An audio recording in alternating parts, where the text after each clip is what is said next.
Hey everyone! Today we're diving into one of the most commonly used prepositions in English. The word in. When should you use it? And when should you avoid it? Let's break it down with clear examples and simple tips.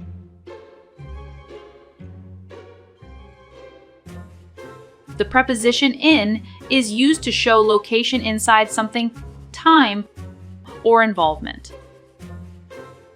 There are 7 main contexts where we commonly use in: a place and location, time, movement and direction, involvement, clothing and appearance, language and material, books, documents, and newspapers. The first context is about place and location. Use in to show that something is inside an enclosed space or area. Here are some examples. The keys are in my bag. He is in the kitchen. The milk is in the fridge. They live in London. She is in the car. But let's look at this case, in the street versus on the street. Both expressions exist, but they have slightly different meanings. In the street means physically in the road or the area between buildings. For example, the kids are playing in the street. On the street usually means located along the street or on the sidewalk. For example, he lives on the street, meaning he is homeless.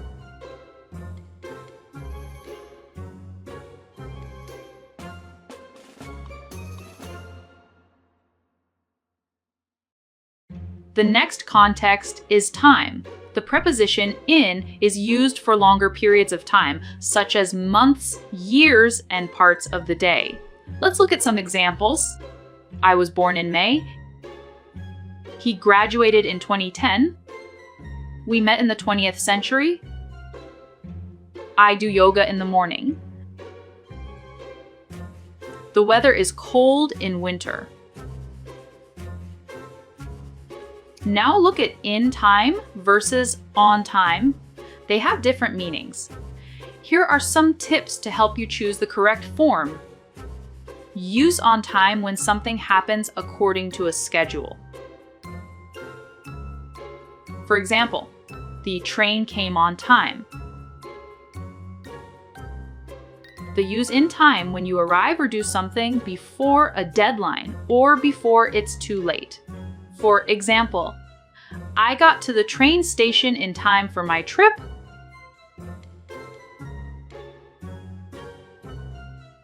Now, let's look at an interesting exception when using with time. Usually, we say in the morning, in the afternoon, in the evening.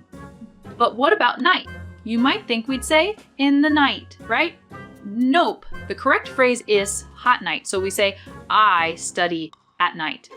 It's hard to see at night. Why? Well, English just likes to be a little tricky sometimes. Night is treated differently.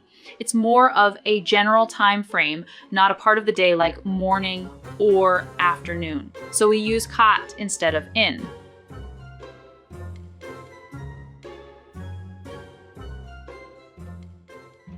The next use of in is for movement and direction.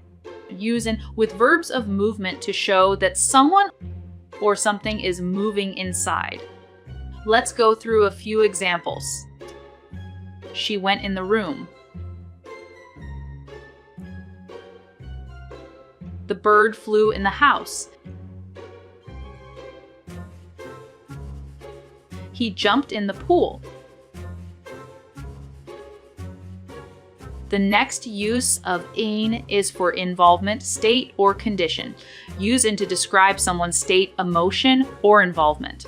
Let's take a look at the examples. She is in love. He is in trouble. They are in a hurry. I'm in pain. She works in education. The next context is for clothing and appearance. Use in to describe what someone is wearing. Here are some examples. She is in blue jeans. He is in a blue suit.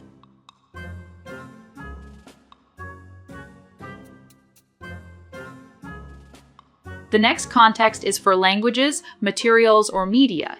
Use in to show what language, material, or format something is in. Let's look at some examples. This book is in English. The ring is in gold. The draw is in pencil.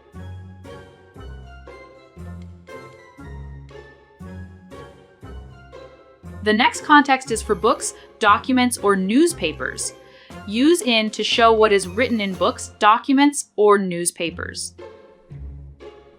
Let's take a look at the examples.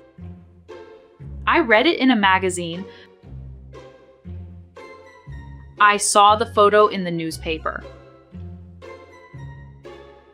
The answer is in the report.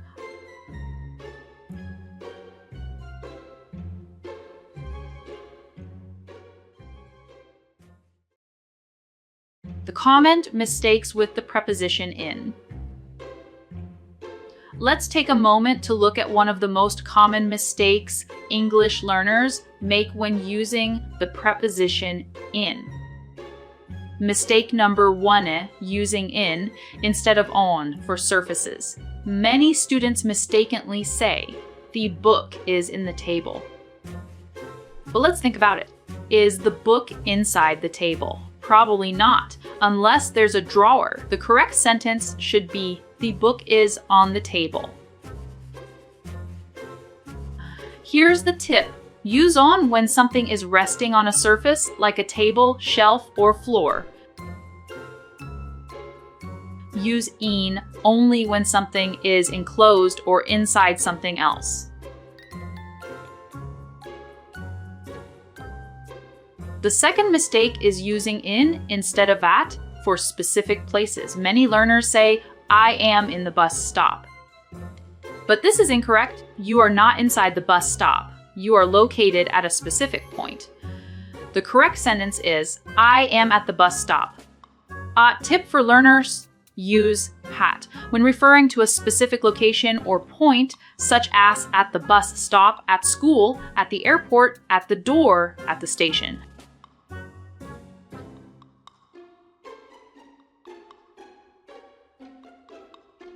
Mistake number 3, using instead of con for street names. A common mistake English learners make is saying, I live in Green Street. This is not correct when talking about street names. The correct way is, I live on Green Street. Here's a tip. Always use con when talking about street names. For example, I live on Oxford Street. There's a bakery on Main Road. She works on Elm Avenue. So remember, use con for streets, roads, and avenues. Mistake number 4, use in incorrectly with transportation. Let's talk about a common mistake English learners make with vehicles. You might hear someone say, I am in the bus. That's not quite right. The correct way to say it is, I am on the bus. Here's the rule. We use con for public transport, like buses, trains, and planes. And we use in for private vehicles, like in a car or in a taxi. So remember, con the bus, con the train, in a car, in a taxi.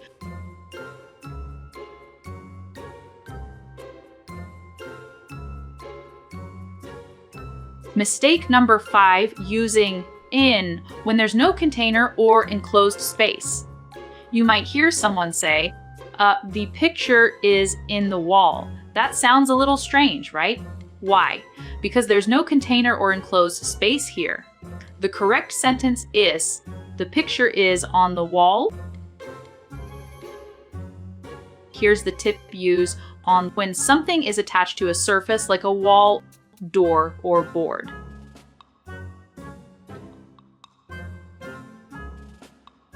So we say, the clock is on the wall. There's a sticker on my notebook. The poster is on the door. Remember, if it's hanging, stuck, or placed flat against something, we use con, not in. Keep an eye on those small words. They make a big difference. So, to recap, there are 7 main contexts where we commonly use in: a place and location, time,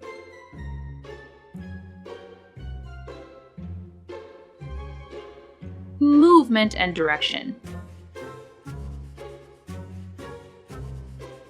involvement,